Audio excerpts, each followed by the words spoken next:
Hi guys, welcome back. This is going to be a dark screen. I pulled out a book tonight to read, and it's called The Fear Cure by Lissa Rankin. You guys can look it up and read it for yourself. Considering I just did this video the other day talking about emotional addictions and fear and anger and all that stuff that comes with it as a repeated cycle, this book has definitely helped me in many ways. Tonight, I don't know what compelled me to open it up and start reading, but I did, and I opened up to page 111, and I'm going to read for you, and hopefully by the end of this, you won't be crying like I was. I'm still a little taken back, but I'm guided to share this with you because it's part of healing loss. This is called Permission to Break Your Heart. Letting go of precious objects, money that supports a certain lifestyle, social status, or professional kudos can be exceptionally painful, especially if it's wrapped our value around such things. This kind of loss triggers primal survival instincts, which often revolve around childhood traumas that surface in the face of loss in order to be healed. Letting go in relationships may be the trickiest of all losses, because such losses elicit feelings of rejection, abandonment, insecurity, and unworthiness, which also tend to stem from childhood wounds. Somehow I inherited a belief that all relationships, especially those with people I love deeply, are meant to last forever.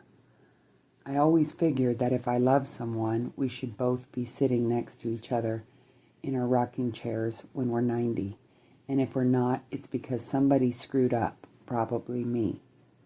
My therapist jokes that I'm a doctor, so it's in my nature to do CPR on dead things.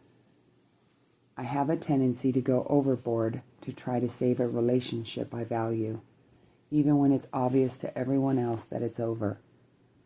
But someone once told me, people come into our lives for a reason, a season, or a lifetime. Knowing how to discern the difference is a skill worth acquiring. It's part of the human condition to suffer from the broken heart. Every single one of us has experienced this trauma at some point in our lives. The pain can feel so unbearable that we almost give up, or we fight and put up our armor against it, often shutting out intimacy before it even happens. My daughter Sienna and I have discussed this often. When Sienna was 5, her heart got broken by a little girl named Vivian, the daughter of my best friend, born 2 weeks after Sienna. Sienna and Vivian had known each other since they were 3 months old, but they hadn't actually seen each other since, because Sienna and I lived in San Francisco and Vivian lived in Chicago. Sienna had heard great tales of Princess Vivian, and Vivian had heard wondrous stories of Sienna and her fairy magic. But finally, they were together in one place when my best friend and Vivian came to visit. They got to chase fairies in a Zen garden, play on the beach, sleep in the same bed every night, bathe together with Roberto, the toy penguin, eat fish and chips at the English pub, watch fireworks over San Francisco on the 4th of July, listen to a Dharma talk about Harold and the Purple Crayon at Green Gulch Zen Center, spent hours in a hot tub, and shared other magical adventures that made them fall in love. They were so in love that Sienna pretty much ignored me, her father, and my visiting best friend that entire week. But then life, as the teacher, showed up, and Vivian had to go back home to Chicago. Sienna wept when she left, inconsolably for hours. She threw herself onto her bed and pointed to the trundle bed where Vivian had slept and said, "Every time I look at her bed and she's not there, my heart hurts." Then she wept some more. A friend of mine had just died, so I cried when she said that because my heart hurt too. Sienna said, "Mommy, it hurts so much to love Vivian that I don't think I ever want to see her again." That's when I realized we needed to have a talk. I curled Sienna up on my lap and told her I understood how much it hurts when someone you love has to go. I assured her it was all worth it. I told her that the loving is worth the leaving, and that in order to fully experience the joy of loving others, we have to be willing to lose them. I said we have to give those we love permission to break our hearts. She looked at me with a furrowed brow and said, "But Mommy, I would never, ever break your heart." I said, "But you might, without even meaning to. You could leave me and I would cry, and I would look at your bed and I might wish you had never slept in it because it would hurt so much that you're not there." Sienna started to cry and said, "But I would never do that to you, Mommy. I would never leave you. I will always love you and live in this house with you until I'm old." I told her how I'd given my father, her papa, permission to break my heart. And when he died 2 weeks after she was born during my perfect storm, he did. He cracked it wide open, and it spilt all over the floor and made me think about sewing it shut with big wire sutures that would keep it closed forever. But then I decided to keep my heart open, in spite of how much it hurt.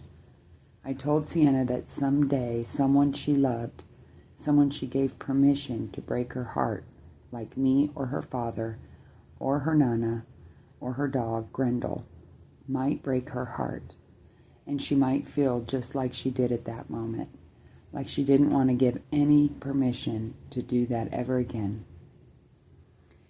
She might want to shut down her heart so it wouldn't hurt like it did when Vivian left. Sienna got it. She said, "Mama, when you fall in love, you should always leave a little crack in your heart, even when you feel like you should lock it. And that way the right person can always sneak in." I nodded and we cried some more. Then I told her for a long time. Right before she fell asleep, Sienna said, "I'm going to give Princess Vivian permission to break my heart." I said, "I think that's a good plan." We spun the dream catcher and turned the lights out. A year later, when Sienna was 6, our beloved Grendel died quickly and unexpectedly of sudden heart failure, and the grief felt almost unbearable. As we held Grendel's dead body in our arms, Sienna wailed like we all wanted to and said, "Grendel, I gave you permission to break my heart, and you went and broke it."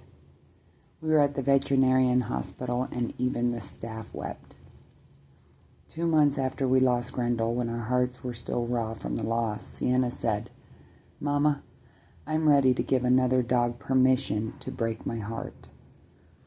We talked about how dogs don't live as long as humans, and how getting another dog meant we would likely have to endure the same kind of loss one day. But I reassured her we could hope that a new puppy would live at least 10 years before we had to say goodbye again. Sienna nodded her agreement, and 2-month-old Bezor joined our family. 6 months later, I could barely breathe when I got the phone call from a kind man calling from the highway. Tearfully confessing that he had just ran over Bezar in his car. Sienna and I buried her tiny little body next to Grendel. It has taken us a while to recover from the back-to-back losses, but Sienna came to me recently and said, "Mama, I'm ready again. I'm ready to let another dog break my heart." Soon we will once again invite another dog into our lives, and we will love fiercely until it breaks us open yet again. We've all had our hearts broken over and over. The hardest thing you'll ever do is keep your heart open in the face of serial heartbreak. Closing off your heart is the easy way out. It makes sense. Nobody would blame you, but then you'd miss out on love. Life is full of traumas to the heart, and perhaps more than anything else, it triggers false fear because we're so afraid of heartbreak. Love feels risky. Love feels unsafe. Love feels like something to protect against. But closing the heart is never the solution. I cried and I cried for a while because it made me think of the loss of my children and how they're not with me right now. They haven't been with me. And then I think of the loss of my stepdaughter who passed away. And then I think of the loss of all my family members that I've lost. And then I think about my relationship that I just lost and how I just wanted to shut it down. Shut down my heart. Reading this reminded me that I cannot do that. That I cannot let fear over serial heartbreak close me off from who I am, which is I am love. So I hope that if you're going through something hard, or that you've lost someone or something, or a relationship died, that you don't close off your heart. Don't forget who you are and how they come into your life for a reason, a season, or a lifetime. Don't forget who you are meant to be and how much you are loved. Thank you for listening. Again, the book is called The Fear Cure by Lissa Rankin. You can look it up.